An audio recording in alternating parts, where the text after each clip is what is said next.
Welcome to Spoiler Piece Theater, the podcast that doesn't give a shit about spoilers. We just want to talk about the movies. My name is Megan Kearns. My pronouns are she, her. I write film reviews for Edge Media Network. I'm a member of the Boston Online Film Critics Association, and I'm a member of Gallica, the Society of LGBTQ Entertainment Critics. My name is Dave Riedel. I write for the Chicago Reader. My pronouns are he, him, and I'm a member of the Boston Online Film Critics Association. And my name is Evan Crean. I'm co-chair of the Boston Online Film Critics Association and co-author of your 80s Movie Guide to Better Living. And my pronouns are he, him. All right. Well, today, for this episode, like we do every week, we're here to talk about movies. We have 2 movies. But before we dig into that, I want to tell you about our Patreon. This week, we wanted to cover a movie that features a great Paul Reubens performance. And no, we did not pick a Pee Wee movie, although we could have. Instead, we went with the 1992 film Buffy the Vampire Slayer, which stars Christy Swanson and Luke Perry, as well as Paul Reubens, and such a great performance. And we have a really fun conversation about that. So if you're a patron, go check it out. And if you're not a patron, consider joining, because for $5 a month, you get access to that, as well as all of our back catalog of bonus episodes, and you get to vote in monthly polls. I also want to take this time to thank our sponsor piece patron, Heather Sachs. Thank you so much, Heather. Thank you, Heather. And Thanks, Heather. this week, we are going to be covering the Super Mario Brothers movie and Aporia, which is a sci-fi film. So first, we're going to kick things off with the Super Mario Brothers movie, an animated fantasy adventure comedy. It's directed by Aaron Horvath and Michael Jelinek. They both worked on Teen Titans Go. It's also written by Matthew Fogel, and it stars a whole bunch of people. It stars Chris Pratt, Anya Taylor-Joy, Charlie Day, Jack Black, Keegan-Michael Key, Seth Rogen, Fred Armisen. And here is your synopsis. This is a little lengthier than normal. It's a couple sentences as opposed to like one. While working underground to fix a water main, Brooklyn plumbers Mario and brother Luigi are transported down a mysterious pipe and wander into a magical new world. But when the brothers are separated, Mario embarks on an epic quest to find Luigi. With the assistance of a Mushroom Kingdom resident named Toad and some training from the strong-willed ruler of the Mushroom Kingdom, Princess Peach, Mario taps into his own power. So this is, of course, based on... It is, yes. This is, of course, based on the iconic video game series, as well, various... There's a lot of Easter eggs to various iterations of the Mario Brothers, as well as like the Mario Kart games and so on and so forth. But guys, what did you think? Dave, let's start with you. I found this is a strange combination for me of I kind of liked it, but I also found it really fucking irritating. Okay. Because one of the things that, I've kind of gone, I wouldn't say anti-Chris Pratt, but I'm pretty close. And when I had heard, I didn't really want to see this anyway, but when I'd heard that he did the voice of Mario, I was like, oh, fuck me. Chris Pratt's doing Mario. And you know what? He's pretty good. He doesn't sound like Chris Pratt. He alters his voice a little bit. Charlie Day, who I cannot stand, he alters his voice to be Luigi. I didn't realize Jack Black was Bowser until he started singing. Then I was like, oh, that's Jack Black. Yeah. Peaches. Yeah, and even Seth Rogen, though he's recognizable as Donkey Kong Jr., he still gives a good performance. So, and I don't have a problem with Seth Rogen. But, so the voice performances were fine. I liked Anya Taylor-Joy. She has a tendency to, I kind of think of her kind of unfairly as sort of being stiff, which is not fair, but she's in a lot of dramas. Let me put it that way. Mm-hmm. So for her to be in this, it's kind of like, oh, and I think she strikes just the right tone.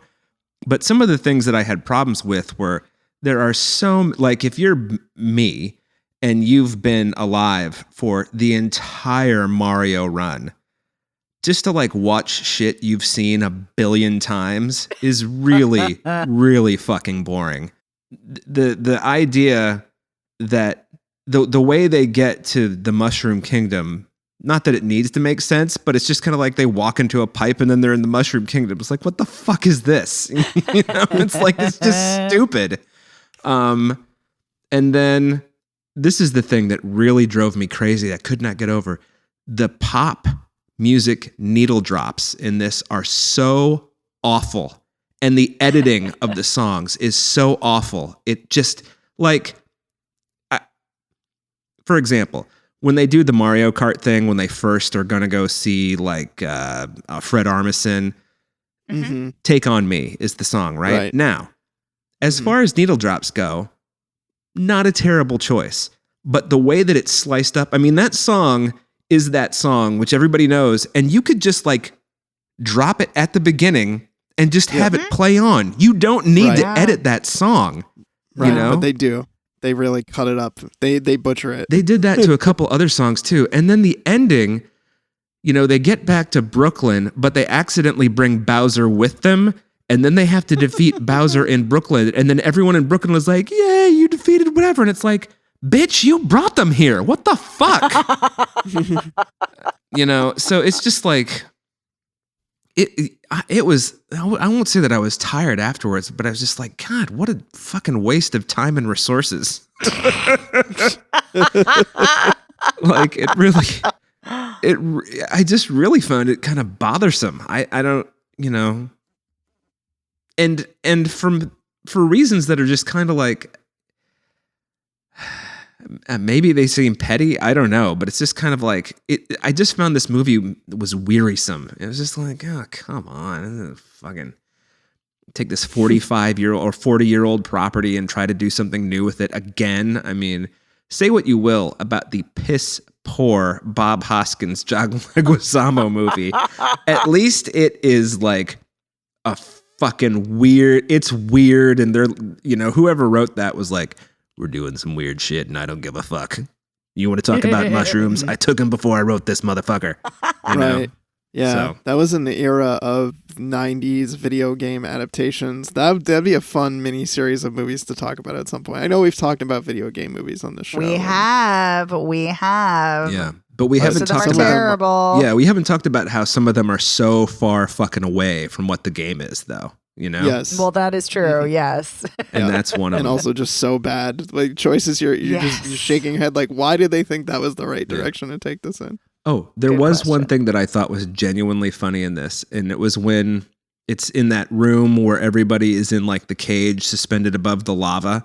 Oh, yes, yes. And you have the little star-looking thing that looks very cute, and it always has a smile on its face, but it's just talking about death the whole time. That I thought was funny. Yeah. So, but that's, I don't know. This is one of those movies that I feel like is sort of immune from criticism because, I mean, how much money did this make? A shitload. So, Oh my God, yes. A lot. It's one of the top grossing movies of the year. yeah. Yes. And I know Or that it there are was until people. Barbie unseated it. Yeah, That's right, Barbie. I've heard baby. people kind of have the same criticism I do. Like, was it like, there's nothing really wrong with it, but it's just like, ugh, God. So, I don't know.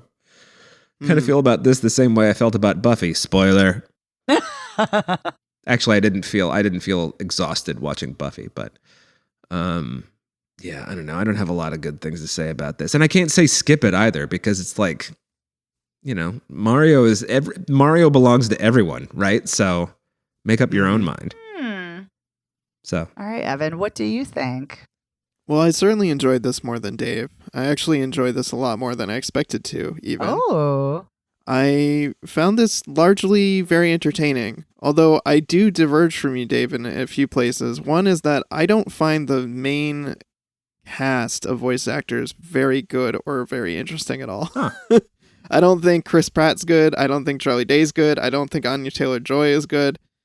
I like every other voice actor in this pretty much. I really thought that Jack Black and Seth Rogen were having quite a lot of fun and were really throwing themselves into the role, but I felt like the core people, you could have replaced them with anyone else and would have made it immediately a better movie because I just feel like they were so flat and so charisma-less that it's just, I found it just sad. you've spoiler pieced me into believing you.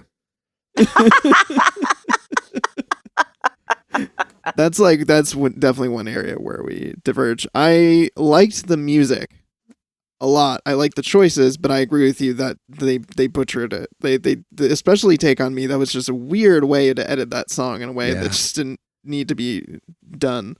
Yeah, I think I'm going to just add on that I think part of the reason it's so jarring is because that song is so fucking famous that you just, even a casual listener would know that it's different, you know? Right. Yeah. So. But I really enjoyed the way they staged the action in this film. From like the opening scene where Mario's kind of running around side-scrolling through Brooklyn and they're trying to get to that job. I thought that was really fun in the way they did that. I liked the way that they had Rainbow Road from Mario Kart, and there was this whole battle over Rainbow Road. I thought that was staged in a fun way. I loved when Donkey Kong and Mario teamed up, and somehow apparently Donkey Kong can also power up and get fireballs, which I thought was interesting and a fun thing to add on to there. The way that they were kind of fighting their way to Bowser, I thought was just a fun staging of how they would get there. And I liked, as a nerd, I love all the little Easter eggs and references, particularly in the beginning when they're doing the Mario rap as their commercial for their business. Having watched the Super Mario Brothers Super Show growing up at the Mario rap, I appreciate that they included that. And I love that they included Charles Martinet, the voice of Mario, as a weird side character, but I really just wish they made him the voice of Mario. I don't understand why Chris Pratt needed to be the voice, and I don't really feel like he put that many more butts in seats than Charles Martinet, who is the voice of Mario. That's fair. I feel like there was enough other supporting people you could have made voices, because most of them in the games don't even have voices anyway. So it's like, who cares? Like, Bowser doesn't really have a voice in the games. He's always like, you just hear him like, oh, ho, ho, laughing, and then you see little like title cards or whatever. Yeah. So, like, why not let Charles Martinet, the fucking voice of Mario, who has been the voice of Mario forever and ever and ever, do the voice? And then you don't even have to worry about Chris Pratt offending people by doing some stupid Italian accent, because you're like, here's the guy who's been doing this character forever. I just thought it was a very weird choice to have him, especially because he's no good. I will say I don't think it's a weird choice. I agree with you that in theory, Evan, it's a weird choice, because you're right. Why not have the original? Wouldn't that be lovely? Save a lot of money. But it's not a weird choice when you look at the way Hollywood does animated films. Usually, they don't give a shit about voice actors. They don't care about who's necessarily the best person for the job. They want the celeb. They want the celeb cachet, which I think is unfortunate. But I agree with you. It's a weird choice when you look at it from an artistic direction, but from a marketing stance, I think it's par for the course, sadly. Mm-hmm. Yeah, I would have liked to have heard Cree Summer in here somewhere, frankly. But She's in here. Is she really? Yes. Who'd she play? Yes, Cree Summer. She's one of the additional quote-unquote voices. Her and Phil Lamar. Yeah, Cree Summer and Phil Lamar, who are so great. That's what I mean. No, I know. I'm just saying, like, I was so delighted because Phil Lamar and Cree Summer are such great voice actors, and I'm always excited to see them, even though they're kind of everywhere. But yeah, no, she is here. Just, I don't know where. Somewhere. I don't know where either. Yeah, but it would have been great to have her as a lead because she's so good. She could have been Princess Peach. I know, and she would have nailed it. Yeah. Would have nailed Probably. it. But yeah, so I think this is very interesting. I didn't like this at all. I disliked it the most of all three of us. I agree with you, Evan, about the voice cast. I think it's awful. But I do agree with you, Dave, about Chris Pratt, weirdly, because I also don't like Chris Pratt, and I think he's a terrible actor. I think the only things I've liked him in are as Andy Dwyer on Parks and Rec, and I do like him in the third Guardians of the Galaxy movie. Not that he's the reason to see it, but I do like him in that. But everything else, I find him obnoxious and terrible. And I will say, I think he's doing the best job he can here, and that there is kind of an endearing quality to his voice, and he's not dominating vocally the way he tends to in his performances. So I think he's doing his best, but it's a low bar. And I like Charlie Day, and he's okay. But again, I think someone could have done a much better job. Love Anya Taylor-Joy. I think someone could have done a much better job. But I do like Jack Black in this. I think the where they went with the character is kind of weird, but then I'm like, ooh, but how much of that was Jack Black? And I'm kind of not mad at that because Jack Black is a weirdo, and I'm kind of here for his brand of weirdness. So, and it was always weird that Bowser was always trying to capture. It's weird to me to say Princess Peach, and I have to say this because Toadstool, Dave, like right? you. Thank you, Princess Toadstool. Yes. Yeah. Because Dave, like you, I've been around for the entire Super Mario Brothers run. And yeah, to me, it's Princess Toadstool. But yes, I know to most people, it's Princess Peach. But anyway, it's always weird that he was always trying to capture her and run away with her, and bizarre. So it kind of makes sense here. Like they're trying to explain it in a weird way. I will say, a very smart choice that the directors did was that they did not want Princess Peach as the damsel in distress, which she usually is. And I like that they made Luigi the damsel in distress, which again, spoiler alert, is what we talk about when we talk about Buffy the Vampire Slayer on Patreon, is that gender reversal. And I really like that here. So I do like that. I think it's a good choice. I also agree with you, Evan, about the Rainbow Road, that I never really got into Mario Kart, but that was like such a delightful sequence. I think that was really well shot, really well animated and done. I feel like if the movie had been more of that, if video games are so dynamic and so immersive, and I feel like much the way Into the Spider-Verse did with comic books and movies, and you feel like you're in a comic book. And I feel like Wreck-It Ralph is a great example of a video game movie making you feel the nostalgia, but feel like you're in a video game. I wish this had done that. And it's got bright colors, and that's nice. And it's got a lot of Easter eggs, and that's nice. But I just feel like it's empty. I feel like it's hollow. There's no soul. There's no heart. I didn't really care about any of the characters until the end. I do find it a little sweet when Luigi says, as long as he's echoing Mario, and he's like, as long as we're together, everything's okay. And I thought that was kind of sweet. Like, that was like, oh, that's a touching moment. But I wanted more of that kind of heart and more of those moments. And I just didn't feel them. So for me, this isn't like a bad movie, but I just felt kind of numb. Like, I didn't enjoy it. I didn't really feel any emotional resonance. It was lacking that dynamism that you would have from a video game. And I just kind of wanted to go back and play Super Mario Brothers. Play some Mario Kart. Same. It's actually, that was one of the things that I thought was fairly effective about the movie. It made me want to go and play all the games again, including some of the more recent ones, like the fact that Mario and Luigi get the star power together, reminding me of one of the more recent Mario games where it's side-scrolling cooperative play where you're actually playing, as both Mario and Luigi at the same time, and two players, and it's nice. It was fun in a way that made me think, oh, I want to go back and play that again, because that was an interesting dynamic to have Mario and Luigi fighting together versus playing one at a time, which is kind of what you're used to in a lot of the games. Totally. Yeah, it's a nice advertisement for the games. Yes. But I'm like, but is it a good movie? I mean, Evan, you liked it, so for you, I would say yeah. But like for me, I'm like, no. I'm like, I was kind of like you, Dave. I felt, I think you said wearisome. And I think that perfectly encapsulated my feelings with the movie. Because when it started, I was bored immediately. But then I was like, give it some time. Maybe it needs to find its groove. And for me, it just never did. I will say, I gasped. I should have known it was coming, but I gasped at the post-credit scene. I don't know if you guys watched the post-credit scene. I can't remember what it is. It's Yoshi. Right. Yes. I love Yoshi's Yoshi. Egg starting to hatch. And you hear it was Yoshi. a bummer. It was a bummer you didn't even really see Yoshi. Like, you saw there was like that brief glimpse of the Yoshis running around in the background, but you're like, oh, come on, really? I mean, like, I know they probably want to save that for the next one, but right. Seriously. I do love that you get a Tanuki. You get Mario in the Tanuki costume. I like yeah. that. And That's Cat great. Mario was pretty funny to me too, which that was one of the more recent Mario games. I like the musical cues in this. I like the nods to the different Mario games, from like the underground theme from Super Mario Brothers, Mario 64, and some of the other Mario iterations. The score is good. Yeah, Super Mario Odyssey, Galaxy, like some of the more recent Mario games that have been quite a bit of fun. One thing that really irked me, though, was this movie's overuse of slow-mo. No. If there was one more use of slow-mo in this movie, I was going to scream. Oh, it's so bad. Yeah. Like, enough. Enough slow-mo. You just want to be like, The Matrix came out in 1999. Okay, let's move on. And yet it's still influencing. Yeah, I know. Well, there's only so many times it's funny in a comedy when you go to slow-mo and hear the character's voice talk like this. I know. I don't find it funny at all anymore because it's so overused, not just in this movie, but kind of all movies. Mm-hmm. Yeah.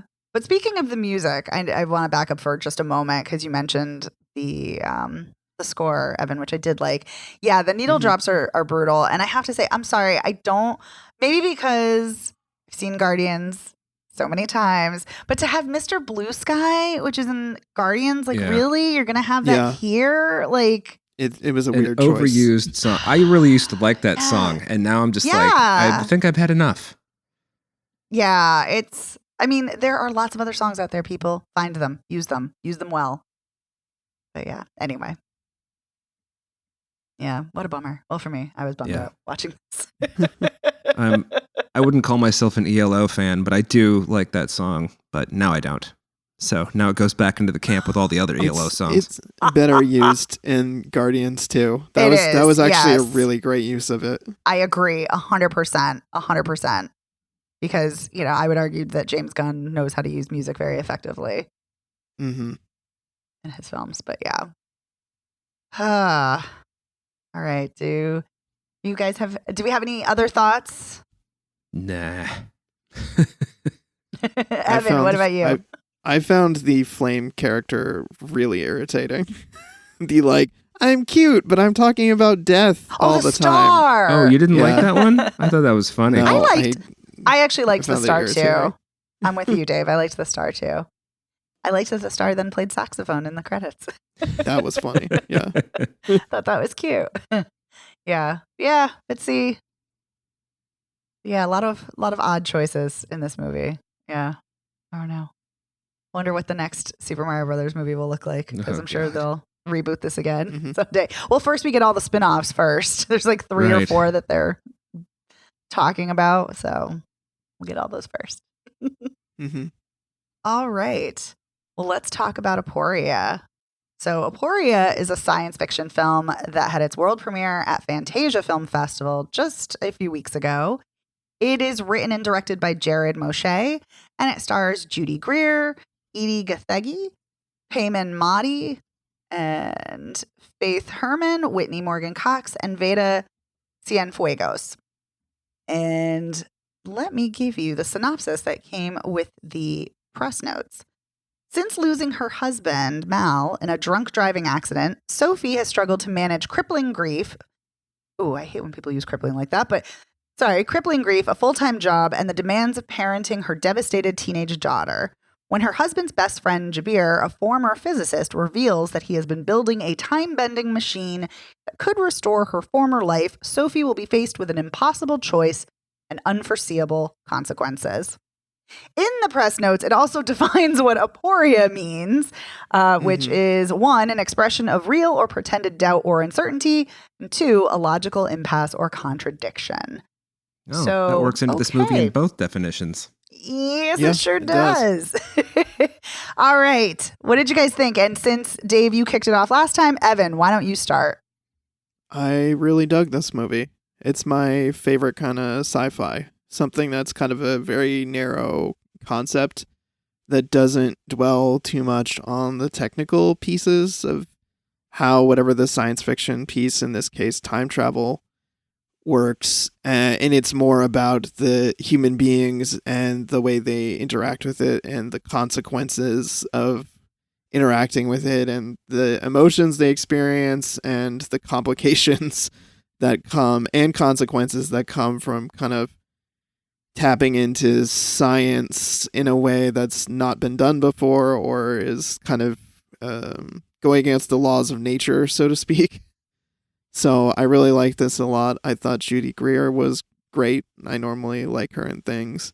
I hadn't seen, how do you say his name? Edie Gathegi? I don't think I had seen him in very much, but I liked him here too. And I liked the actor that played Jabir, their friend, was Payman Mahdi. I thought they were a solid core group of people that I don't know, I wouldn't necessarily expect this couple to be friends with this guy like Jabir, who's I don't know, like Uber driver by day, spare bedroom scientist by night. And I thought they all had great chemistry together as friends. I found them believable as friends. And I liked the moral quandaries that these characters get into when Judy Greer finds out that Jabir had made this. We find out later that Jabir and her husband had been working on it, but he's created this machine that allows you can go back in time, but it can only go send energy back in time to kill someone. And so she's presented with the choice of killing the drunk driver so that he doesn't kill her husband.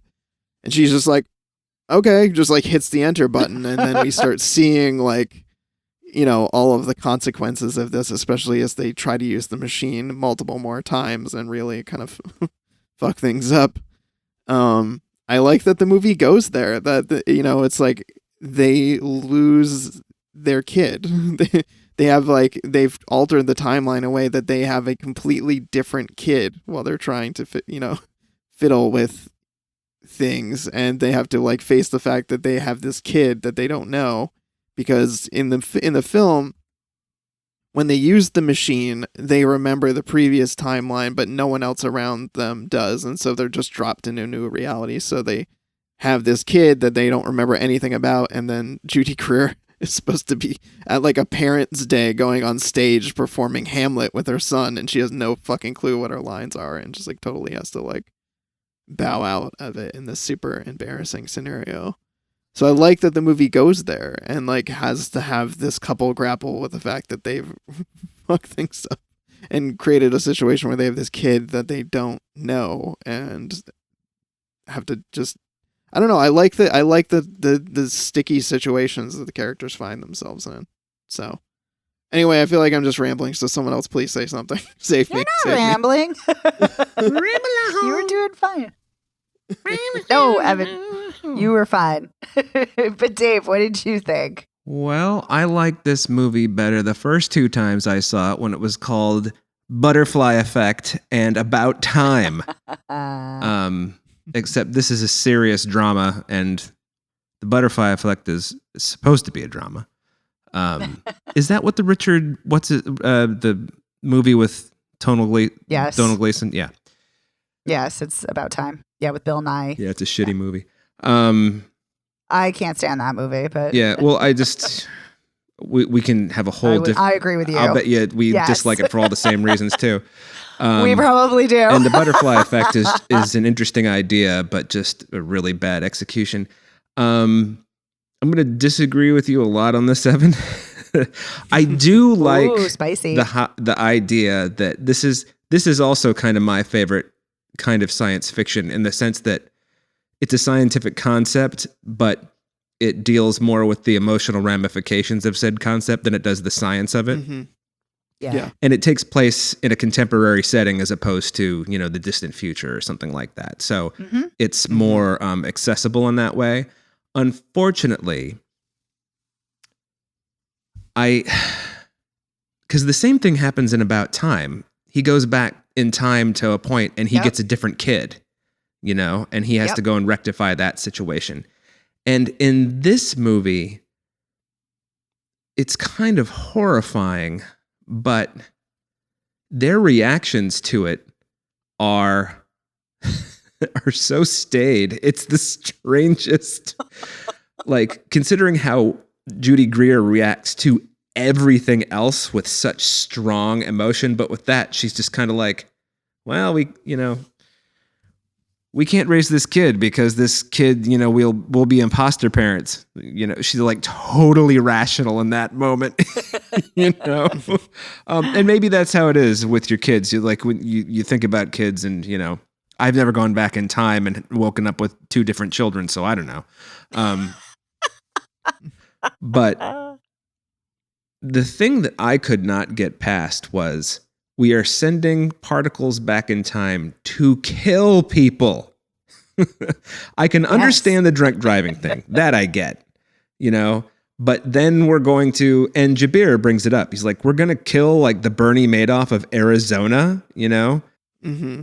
And I also found the ending to be, I'm sorry to say this, I found the ending to be kind of cheap, we've gone through the trouble of seeing every other horrible consequence that's happened to them, and we don't actually get to see the happy ending, which is clearly a happy ending because it happens exactly like she predicts. She walks in the front door and sees whoever she sees, and she smiles. And I think the audience deserves that reveal, because we've been through an hour and 35 minutes of her, turning everything she touches to shit, so I'm not convinced it is a happy ending. I just want to throw that out there. I know she's smiling. Well, it's happy in the sense I'm just that saying, I'm not convinced. But that's the time they make a big point of talking about timelines they remember and timelines they don't. Right, so to her, it's a happy ending. That's very true. Mm-hmm. That's very true. She could I guess walk in there as and an audience. Right. Yeah. She could walk in there and see 2 lizard people. I mean, who the fuck knows, Lizard people. Yeah. I want that ending. I was fairly... Yeah. I understand what you're saying, Dave. I kind of wanted that selfishly too, but I also feel like the ambiguousness of it is that like it could have been anyone. Could have been anyone. I actually assumed that she didn't end up with the husband, especially the way they were talking. They just kind of disappeared. I just assumed that, according to this timeline, they never met and never had a kid, and she's maybe with someone else. Mm-hmm. I thought that too. I mean, because that would, considering how each decision they made unraveled things a little bit more, it would make sense that she would like walk in and see, she doesn't have a husband and she has a teenage son, or she does have a husband but it's different guy and they have like triplets or no kids, or like she lives with her ancient mother. I mean, who knows? I liked all the performances. Of course, Judy Greer is just fantastic. She's yet another person who she's always so excellent. Yes, she's played the best friend a lot in her career, but in the past, I'd say, decade, she's really done a lot of different stuff. And I think that she doesn't get the accolades now that she used to get as the best friend. Totally. Even though she's doing more dynamic and much better, arguably, work. I thought her husband was really good. I've seen him before too, but I'm not sure where. And I really thought Jabir was fantastic. I don't know who that guy is, but I thought he was great. I can tell you who he is. Who is he? He's been in 2 Oscar Farhadi films. He was in A Separation and About Ellie. I've seen both of those. Oh, well, he's the lead in A Separation. He just has facial hair. You're right. You're right. Now I remember. Yes. He just has a facial hair. You're right. Yes, yeah, and Edie Gathegi, I've seen him. We've all seen him actually in something. We saw him. He was the father in Princess of the Row, the father who was like the homeless veteran. Right. Yeah. Yep. And I've also seen him. him. Yeah, and I've also seen him in The Blacklist. He's great on that, which is a ridiculous show, but I digress. Yeah. So I found this to be like a really mixed bag. I think because this is so weird. I think because of the butterfly effect and About Time, this movie is kind of predictable just accidentally, because it really follows the same plots as those movies. Yep. Like I said, one's a comedy and one's supposed to be a drama, but and actually About Time's not really all that funny either, but it's such a fucking bad movie. People who love that movie, I'm just like, are you out of your mind? Oh my God. So many people love it. People though. love They that do. fucking movie, and I'm like, how sexist this fucking movie is, right? Have we talked about that? Oh my God. Well, all of his movies are sexist, but yeah, I'm not talking about Time. I'm talking about fucking Aporia. So I mean, this is just kind of a mixed bag for me. It's unfortunately it was predictable, not in the sense that I can guess everything, but in the sense that I think the filmmaker, the writer-director, made a choice to not deviate from the sort of standard butterfly effect, thing. There's also a Ray Bradbury story, Sound of Thunder, which tackles this theme, Ooh. Yeah. So this has been covered before, and I don't know that anybody's done it all that well. I'm still waiting for that, but I think that the cast makes this compelling enough to give it a shot.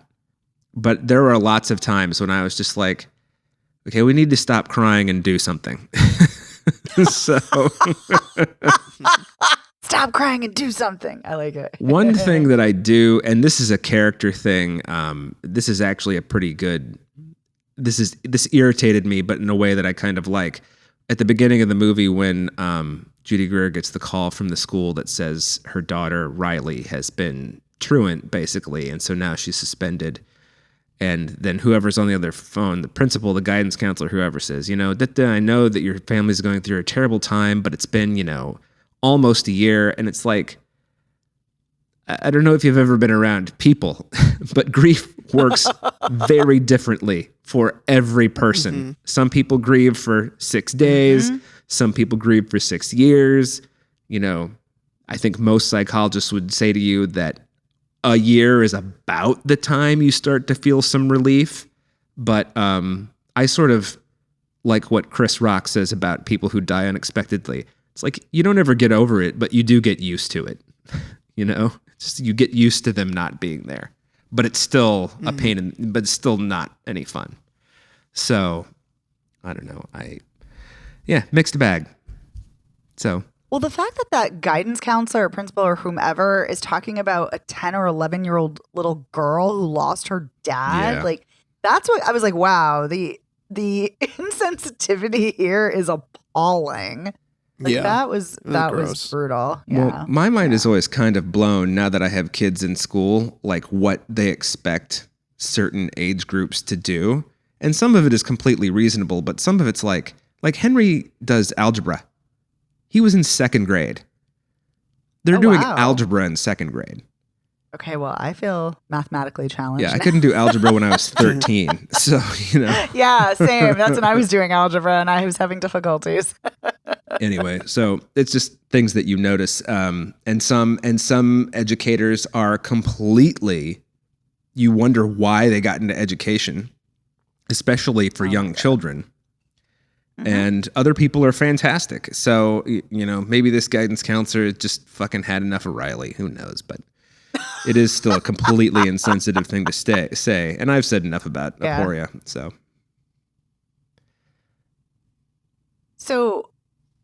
I liked this. And for a lot of the reasons you said, Evan, and you too, Dave, I like a low budget sci-fi. I like when someone has fiscal constraints. I like to see what they're going to do with a film in general, but particularly with sci-fi, because I feel like when you can't rely on special effects, and I like a big budget sci-fi too, but when you can't rely on special effects, it seems like it often makes it more creative or more about the human relationships, more kind of emotional.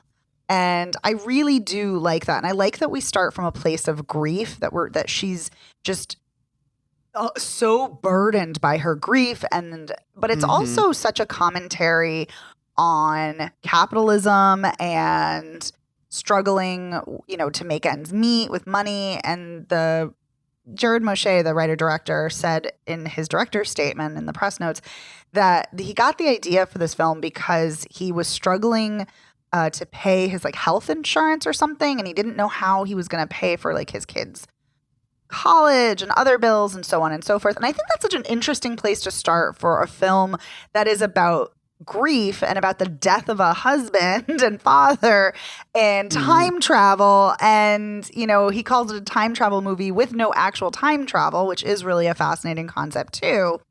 And so I like all of these things. I like the concept.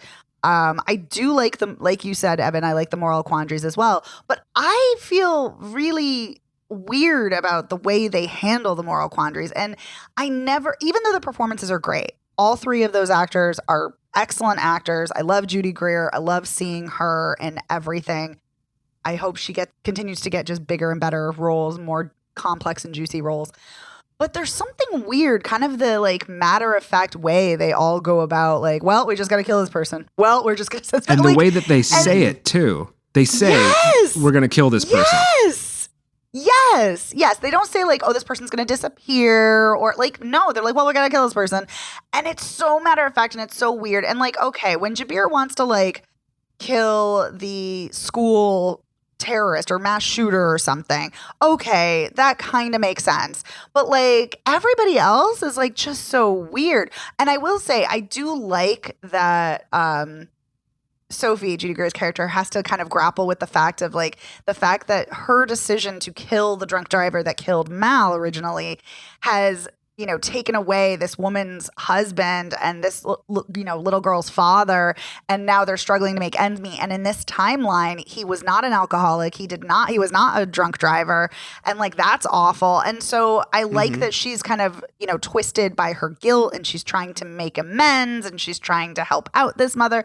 I like all of that, but just the kind of matter-of-fact way they talk about death and killing people, it just didn't feel realistic at all to me.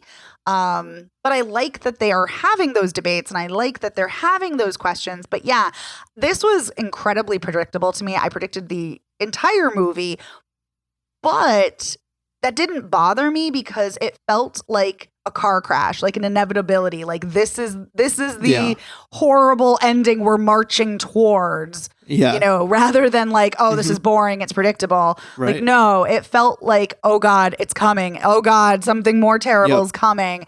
And I like that the film, like you said, Evan, leans into that and does grapple with those changes. But yeah, I don't know if this film is really doing anything new or different. I don't know if it has to, but I don't know if it is, because there are so many time loop, time travel, butterfly effect films out there. There's so many. Oh, I also forgot Primer. Yes. Oh, that's funny you say that, actually, because I read a snippet of a review that compared this film to Primer and to Little Fish, which is such a beautiful sci-fi film and such an underseen masterpiece. And and then that just made me want to see Little Fish. Crotch kind of movie. And that just made me want to watch Little Fish again, which is so good. But yeah, another very emotional sci-fi film dealing with grief and everything. But anyway, so I did like this, but I kind of feel like there's some odd editing choices, some odd writing choices. Yeah, so I did like this though, and I definitely think it's worth seeing, but not all of the choices kind of came together for me. It's a good thing you cast Judy Greer.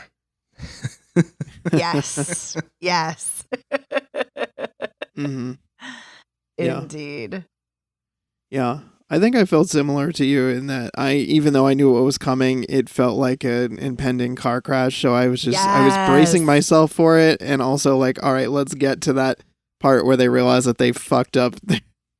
They fuck things up, and they like either erase their child, or in this case, they have a completely different child that's this age, and they don't know them because they don't remember raising them at all. I think real quick though, don't they skip over until the very end explaining that if you're not in the room when it happens, you'll remember the new timeline? Because Jabir actually says that. He's like, you guys can't be in the room. He does. Because, but I don't think that they mentioned that before, because I was wondering. Oh, well, I thought that did they? Because I remember, when I thought so too. Okay, see, like after the first time they use it, I'm pretty sure that's when they start to realize, like, oh, we were in the room. That's why we remember the original timeline, and no one else around us remembers. Seems convenient, but I don't know how particle physics works. So yeah, and I like the movie doesn't press you to understand. It's not one of those sci-fi movies that demands that you understand whatever the concept is. They're kind of just like, okay, because that can bother me when they demand that you understand some type of complex science thing that doesn't add up anyway. Right. Well, it's interesting you say that, because that's actually something that this movie and Primer do not have in common. Primer spends a lot of time trying to explain what's happening because its characters don't understand what's happening, and they're trying to figure it out. But the less said about that, the better, because the writer-director is a psycho, apparently. So. Oh. Yeah. If it's who I think, yes, it's 100%. Who you think it is. Yeah. They're a terrible human being. Anyway. Yeah. I will say that I really love the scene. It's the last scene between Judy Greer it's the last scene between Sophie and Mel. And they're talking. And first of all, I knew they were going to go to the Grand Canyon, because early in the film, when she's talking about the most beautiful thing she ever saw was the sunset at the Grand Canyon, and he's like, "I've never been. We'll have to go." And then the next scene, he's dead. I knew they were going to go there before they had Jabir, pull the plug and change everything. And so I like that they did that. I thought that was a sweet scene. But I like afterwards, after they've said goodbye to Jabir, and I like when they're on the corner of that street and they're talking, and she's like, "I don't know what the last thing Like, we don't know how much time we have. I don't know what the last thing I'm going to say to you is. And there was something it was so sad because of the time travel component, because they're going to be, ripped away. But it's also exactly what happens with grief. You don't know the last time you're going to talk to somebody. You don't know when someone's going to die. You don't know when you're going to die. And I don't know. There was something about that I couldn't stop crying. Like, again, even though I knew it was coming, I knew it was going to happen. It made it that much more wrenching, that much more poignant. And I couldn't stop crying. And I was like, God damn it, it's so sad. Yeah, that was a moving scene. I also thought a beautiful and moving scene was where they're sitting watching the meteor showers. I thought that just looked gorgeous, but also really hit home this idea of like, what if you got a second chance with someone that that you love that died, and then she's just showering all of this love and affection, and he immediately senses that something is amiss here because it's just not normally how she's acting. But it's totally like how someone would act if they're like, oh my God, I got my husband back. Of course, I'm not gonna let him go a single day without knowing how much I love him and how much I appreciate everything he's doing. Absolutely. Yeah, I think the way the film handles grief is really, really well done. Yeah. Because I think it shows all of not just the emotional turmoil, but the financial problems and the guilt and kind of like everything. Yeah. Just think it's really well done. Oh yeah, exactly. Like, even, when you said before about how she kills the drunk driver, and then it's like, earlier he's like, I pay for the mortgage on that house, while he was like drunkenly yelling at her outside. And it's like, oh yeah, now that he's dead, she doesn't have a house. Yep. And that's the thing. Like, how did they not know that you take one person away, it's going to have all of this spider web effect? Like, I don't understand how you wouldn't know. But anyway. Right, yeah. In that way, Jabir is actually, I think, a terrible scientist, and Mal as well. After the first time that they use this machine, they don't stop and think harder about the ramifications, and maybe think more about the things that they're affecting, or maybe not. I don't know, maybe doing more experiments. I mean, I guess it's bad to doing more experiments means killing more people, I guess, and understanding the consequences. But I really feel like they didn't take any time to understand what was going on before they just start, flipping the switch again and running the machine. That's bad science. Well, there. But all of the problems ostensibly could have been avoided if Judy Greer didn't stick her nose into Kara's business. If she had just gone on. Ooh. If she had just decided, all right, he's dead, I got my husband back. Now, granted, the movie would be 25 minutes long, but that's true. If she hadn't, felt, I guess, survivor's guilt, I don't even know what, it would have been, who cares? She would have had her husband back, and he would have known, oh, the particle thing does work, and Riley would have been none the wiser, and rock and roll. Jabir has his best friend back. Life's good, man. But that's true. That's all true. But at the same time, would Jabir have stopped? Because good point. After Sophie is like, oh, yes, we're doing this, and she doesn't stop it. He's like, are you sure? We can't undo this. She's like, we're doing it. Then afterwards, when he wants to use it again, she's like, wait a minute, I don't think we should use this. And like, she wants to take a beat, and she wants to think about it and look into it more. So I think he's a little more... He's not reckless per se, or maybe he is, but he is, I think, more reckless after she gets Mal back. So he probably would have done it anyway, because he did it without them with the school shooter. Right. So Yeah. Who can say? She still shouldn't have gone and looked at what Kara was doing. So yeah, probably not a great idea. No. Yeah. But that's what I was thinking. I was like, as soon as we see her like stalking him, I'm like, well, she's going to do this, because she was stalking him to see if he was a decent guy in, I guess, in other facets of his life or whatever. And she's like, oh no, he's a scumbag here too. So yeah, let's kill him. And hey, maybe he was never a scumbag, and maybe he wasn't a scumbag. Maybe he just like drove drunk once, and since the accident has become a wretched mess. Yes. Yes, exactly. Yeah. I mean, there's all sorts of... But that's the thing.